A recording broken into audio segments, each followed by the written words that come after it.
তুচ্ছ ঘটনাকে কেন্দ্র করে জুম্মার নামাজ শেষে মসজিদ থেকে তুলে নিয়ে মারধরের পর উল্টো সন্ত্রাসীদের থানায় মিথ্যা অভিযোগের প্রতিবাদে সংবাদ সম্মেলন। মাহিদুল ইসলাম ফরহাদ, চাঁপাইনবাবগঞ্জ থেকে।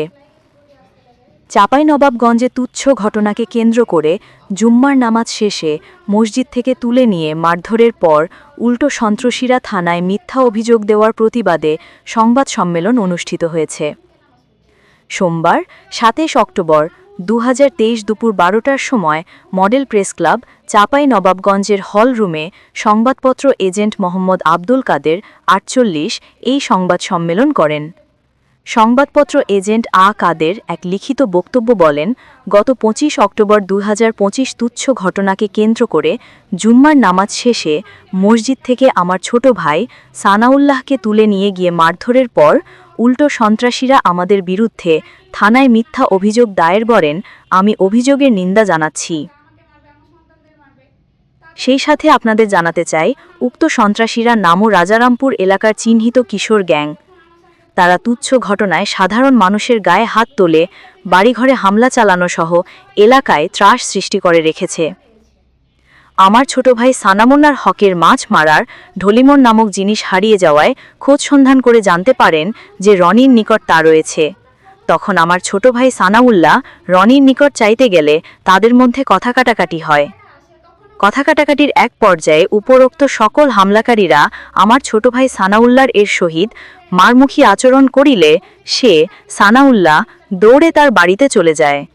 তখন উপরোক্ত সন্ত্রাসীরা হাতে ধারালো হাসুয়া, লোহার রড, বাঁশের লাঠি ইত্যাদি নিয়ে বেআইনি দলবদ্ধভাবে আমার ছোট ভাই সানাউল্লাহর বাড়ির গলিতে গিয়ে মারার জন্য অকথ্য ভাষায় গালিগালাজ, ভয়ভীতি ও প্রাণনাশের হুমকি দিয়ে সেখান থেকে চলে আসে। ঘটনার দিন ২৪ অক্টোবর ২০২৫ তারিখ দুপুর ১:৪৫ ঘটিকার সময় আমার ছোট ভাই সানাউল্লাহ নামো রাজারামপুর উপরপাড়া গ্রামে জুম্মা মসজিদে জুম্মার নামাজ পড়ে বের হওয়ার সময় পূর্ব শত্রুতার জের ধরিয়া সন্ত্রাসীরা আবারও তাদের হাতে ধারালো হাসুয়া, লোহার রড, বাঁশের লাঠি ইত্যাদি নিয়ে আমার ভাইকে নামো রাজারামপুর উপরপাড়া গ্রামে মসজিদের বারান্দা থেকে জোরপূর্বক বাইরে নিয়ে এসে অকথ্য ভাষায় গালিগালাজ করে।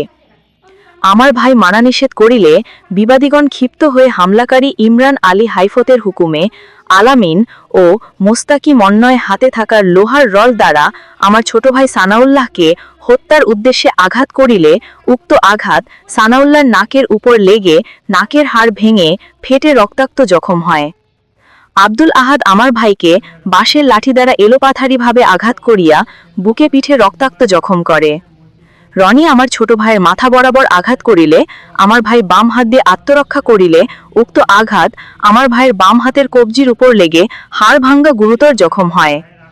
আমার ভাইয়ের ডাক চিৎকারে আশেপাশের লোকজন ঘটনাস্থলে উপস্থিত হয়ে আমার ভাই সানাউল্লাহকে উদ্ধার করেন। পরবর্তীতে উপরোক্ত হামলাকারীরা আমার ভাইকে বিভিন্ন রকম ভয়ভীতি ও প্রাণনাশের হুমকি প্রদান করিয়া ঘটনাস্থল ত্যাগ করে। আমার ভাইয়ের অবস্থা আশঙ্কাজনক হওয়ায় উপস্থিত লোকজন আমার ভাইকে চিকিৎসার জন্য ২৫০ শয্যা বিশিষ্ট হাসপাতালে ভর্তি করেন। আমার ভাই বর্তমানে চাঁপাইনবাবগঞ্জ ২৫০ শয্যা জেলা হাসপাতালে চিকিৎসাধীন আছেন বলে তিনি জানান। আমি পুলিশ প্রশাসনের নিকট দাবি করে বলেন, দ্রুত হামলাকারী সন্ত্রাসীদের গ্রেফতার করে ন্যায় বিচার নিশ্চিত করার দাবি জানান। সংবাদ সম্মেলনে উপস্থিত ছিলেন আহত সানাউল্লাহর ভাই মোহাম্মদ আব্দুল কাদের, নিয়ামতুল্লাহ, স্ত্রী রাবেয়া বাসরি শরীফা, ভাগ্নে মাহবুব, ভাতিজা রাফি, সাকিব সহ পরিবারের অন্যান্য সদস্যবৃন্দ। এ বিষয়ে চাঁপাইনবাবগঞ্জ সদর মডেল থানার officer incharge OC Motiur Rahman বলেন, অভিযোগ যে কেউ দিতে পারে, আমরা তদন্ত করে আইনানুগ ব্যবস্থা নিব। এছাড়াও তিনি জানান, মসজিদ থেকে তুলে নিয়ে মারধরের ঘটনায় মামলা এন্ট্রি করা হয়েছে এবং আসামিদের ধরতে অভিযান চলছে।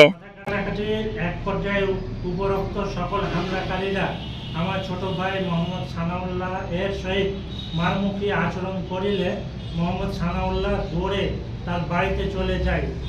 তখন উপরোক্ত বিবাদীগণ হাতে ধারালো হাসুয়া, লোহা রড, বাঁশের লাঠি ইত্যাদি নিয়ে বেআইনি দলবদ্ধভাবে আমার ছোট ভাই মোহাম্মদ সানাউল্লাহর বাড়ির গলিতে গিয়ে মারার জন্য অকথ্য ভাষায় গালিগালাজ, ভয়ভীতি ও প্রাণনাশের হুমকি দিয়ে সেখান থেকে চলে আসে।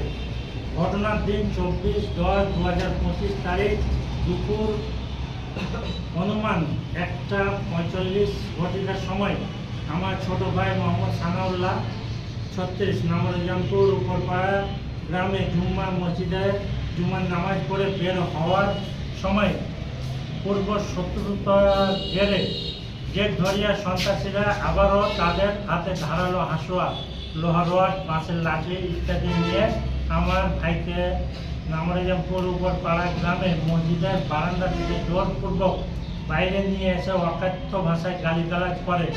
আমার ভাই মানা নিষেধ করিলে বিবাদীগণ ক্ষিপ্ত হয়ে হামলাকারী মোহাম্মদ ইমরান আলী হাইকোর্ট এর হুকুমে মোহাম্মদ আলামিন ও মোস্তাকিমের হাতে থাকা লোহার রড দ্বারা আমার ছোট ভাই মোহাম্মদ সানাউল্লাহকে হত্যার উদ্দেশ্যে আঘাত করিলে উক্ত আঘাত মোহাম্মদ সানাউল্লাহ নাকের উপর লেগে নাকের হাড় ভেঙে থেকে রক্তাক্ত জখম হয়।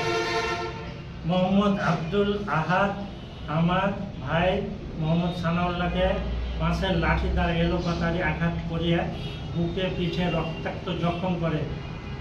রনি আমার ছোট ভাইয়ের মাথা বরাবর আঘাত করিলে আমার ভাই বাম হাত দিয়ে আত্মরক্ষা করিলে উক্ত আঘাত আমার ভাইয়ের বাম হাতের কবজির উপর লেগে হাড় ভাঙ্গা গুরুতর জখম উপস্থিত হয়ে আমার ভাই মোহাম্মদ সানাউল্লাহকে উদ্ধার করেন।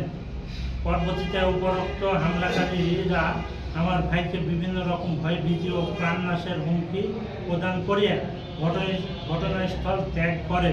আমার ভাইয়ের অবস্থা আশঙ্কাজনক হওয়ায় উপস্থিত লোকজন আমার ভাইকে চিকিৎসার জন্য 250 শয্যা বিশিষ্ট হাসপাতালে ভর্তি করেন। আমার ভাই বর্তমানে চাঁপাইনবাবগঞ্জ 250 শয্যা জেলা হাসপাতালে চিকিৎসাধীন রয়েছে।